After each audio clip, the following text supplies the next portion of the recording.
নমস্কার বন্ধুরা, নিবেদিতাস কিচেনে আপনাদের সকলকে অনেক স্বাগত জানাই। আশা করি আমার সকল বন্ধুরা খুবই ভালো আছেন।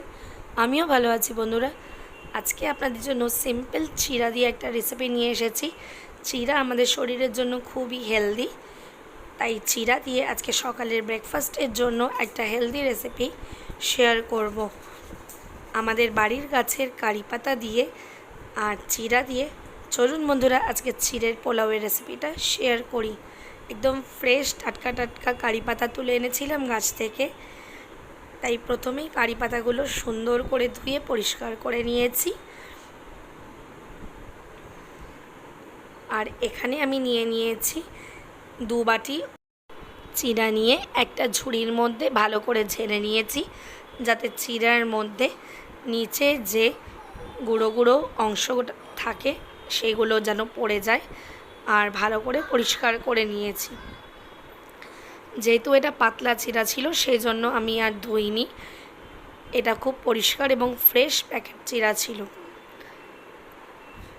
এবার একটা কড়াইয়ের মধ্যে পরিমাণ মতন সাদা তেল নিয়ে নিয়েছি। তাতে আমি দিয়ে নেব 1/2 চামচ পরিমাণে চিলি ফ্লেক্স আর 1 চামচ পরিমাণে সর্ষে। চিলি ফ্লেক্স আর সর্ষেটা ফুটে গেলেই এবার এতে 2টো কারি পাতার ডাঁটি নিয়ে নিয়েছি। ফ্রেশ কারি পাতাটা আমি কড়াইয়ের মধ্যে দিয়ে নিলাম। আর এখানে একটা বড় সাইজের আলু কুচিয়ে নিয়েছিলাম, সেই আলুটা আমি দিয়ে নিলাম। আলুটা দিয়ে নাড়াচাড়া করে নিয়ে এবার এতে 1 চামচ পরিমাণে নুন দিয়ে দেব। নুনটা আপনারা আপনাদের স্বাদ অনুযায়ী দেবেন। নুন দিয়ে ভালো করে নাড়িয়ে চাড়িয়ে নেব। এবার এখানে 3 থেকে 4 মিনিট ভাজা হওয়ার জন্য রেখে দেব। গ্যাসের ফ্লেমটা এই সময় বাড়ানোই থাকবে। এবার এতে 2টো লম্বা লম্বা করে কেটে রাখা পেঁয়াজ দিয়ে দিয়েছি। পেঁয়াজটা দিয়ে আবার নাড়িয়ে চাড়িয়ে নেব। পেঁয়াজ, আলু, কারি পাতা, সর্ষে আর চিলি ফ্লেক্স দিয়ে ভালো করে ভেজে নেব। সমস্ত আলু আর পেঁয়াজটা লাল লাল করে ভেজে নেওয়া পর্যন্ত এবার অপেক্ষা করতে হবে। যেহেতু চিড়ের পোলাও করব, এখানে আমি হলুদটা অতিরিক্ত পরিমাণে দেব না, একদম 1 ছিটে পরিমাণে হলুদ দিয়েছি। হলুদটা আপনারা না চাইলে নাও দিতে পারেন। আপনারা চাইলে চিড়ের পোলাও সাদাও করতে পারেন, তাতেও বেশ সুন্দর লাগে।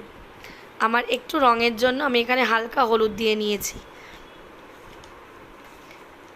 এবার আলু পেঁয়াজটা খুব ভালো করে ভেজে নেব। যতক্ষণ না পর্যন্ত আলু পেঁয়াজ ভাজা হচ্ছে সেই সময় পর্যন্ত আমার গ্যাসটা মিডিয়াম আঁচে রেখে হালকা হাতে নাড়িয়ে চাড়িয়ে ভেজে নেব। আমার যে সকল বন্ধুরা আমার ভিডিওটা দেখছেন তাদের সকলকে নিবেদিতাস কিচেনের তরফ থেকে জানাই অনেক অনেক ধন্যবাদ বন্ধুরা। আপনারা আপনার পাশে থাকলে আমি এভাবেই এগিয়ে যেতে পারবো এবং আপনাদের উপস্থিতি আমার জন্য একান্তই কাম্য বন্ধুরা। আমার ভিডিওটা শেষ অবধি দেখবেন বন্ধুরা, এটা আমার অনুরোধ।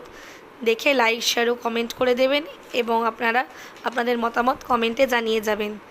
এখানে বন্ধুরা 12 থেকে 20 পিস কাজু বাদাম ভেঙে টুকরো করে দিয়েছি, আর 20টা মতন কিশমিশ আমি ধুয়ে রেখেছিলাম জল দিয়ে, সেই কাজু কিশমিশটা দিয়ে নিলাম। কাজু ও কিশমিশটা দিয়ে আলুটা ভাজা হয়ে গেছে, তারপরেই মিশিয়েছি। দেখুন বন্ধুরা, দেখতে কিন্তু বেশ লাগছে, সবুজ, সাদা, হলুদ সব মিক্স কালার। আর এখানে 2টো কাঁচা লঙ্কা কুচি দিয়েছি।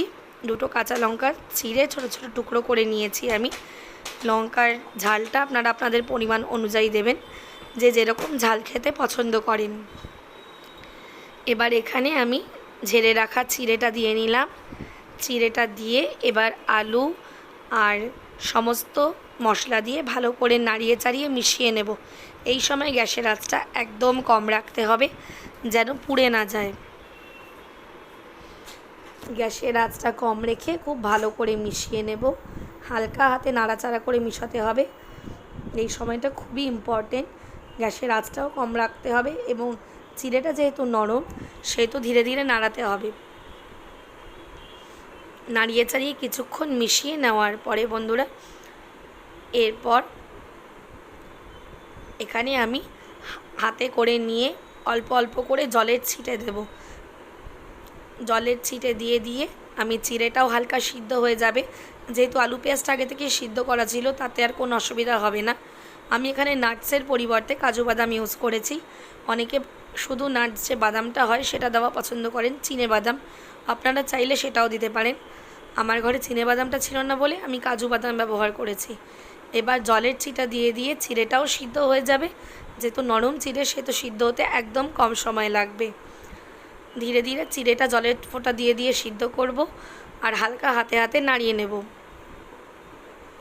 নুনটা আমি আগেই দিয়ে নিয়েছিলাম পরিমাণ অনুযায়ী। এবার আপনাদের যদি নুনের পরিমাণ কম লাগে টেস্ট করে নিয়ে বন্ধুরা নুন দেবেন।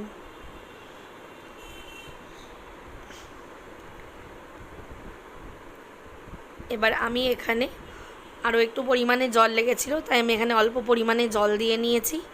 জল দিয়ে আর স্বাদ অনুযায়ী চিনি দিয়ে নিয়েছি। আমি এখানে 2 চামচ পরিমাণে চিনি দিয়েছি। আপনারা যদি বন্ধুরা মিষ্টিটা কম খান তাহলে চিনিটা 1 চামচ পরিমাণ দিতে পারেন। এই চিড়ের পোলাওটা খুব মিষ্টি হয়নি, কিন্তু হালকা মিষ্টি মিষ্টি পোলাও হলে খেতে বেশ ভালো লাগে। দেখুন বন্ধুরা, কারি পাতার যে সবুজ রঙটা সেটাও একদম ইনট্যাক্ট রয়েছে, একদম রঙটাও চলে যায়নি। দেখতে যেরকম সুন্দর লাগছে, একদম ঝুরঝুরে হয়েছিল আর খেতেও দারুণ হয়েছিল। ব্যাস, গরম গরম চিড়ের পোলাও রেডি হয়ে গেল বন্ধুরা টিফিনের জন্য। আপনারাও গরম গরম বাড়িতে চিড়ের পোলাও বানান এবং টিফিনের জন্য রেডি করে নিয়ে একটা প্লেটে সুন্দর করে সাজিয়ে সার্ভ করুন টিফিনের জন্য। নিবেদিতাস কিচেনের এই রেসিপিগুলো আপনাদের ভালো লাগলে বন্ধুরা লাইক, শেয়ার ও কমেন্ট করে দেবেন এবং বেল আইকন প্রেস করে দিয়ে একটা সুন্দর নোটিফিকেশান আপনাদের চ্যানেলের জন্য রেখে দেবেন, যাতে আপনারা সকলে আমার ভিডিও নোটিফিকেশান পেয়ে আমার চ্যানেল ভিজিট করতে পারেন। আবারও দেখা হবে আরও একটি নতুন রেসিপির সাথে। ততক্ষণের জন্য বাই বাই বন্ধুরা। আর বেল আইকনটা প্রেস করতে ভুলবেন না কিন্তু, যাতে নতুন নতুন ভিডিও নোটিফিকেশান আপনার চ্যানেলে খুব শীঘ্রই পৌঁছে যেতে পারে। বাই বাই বন্ধুরা।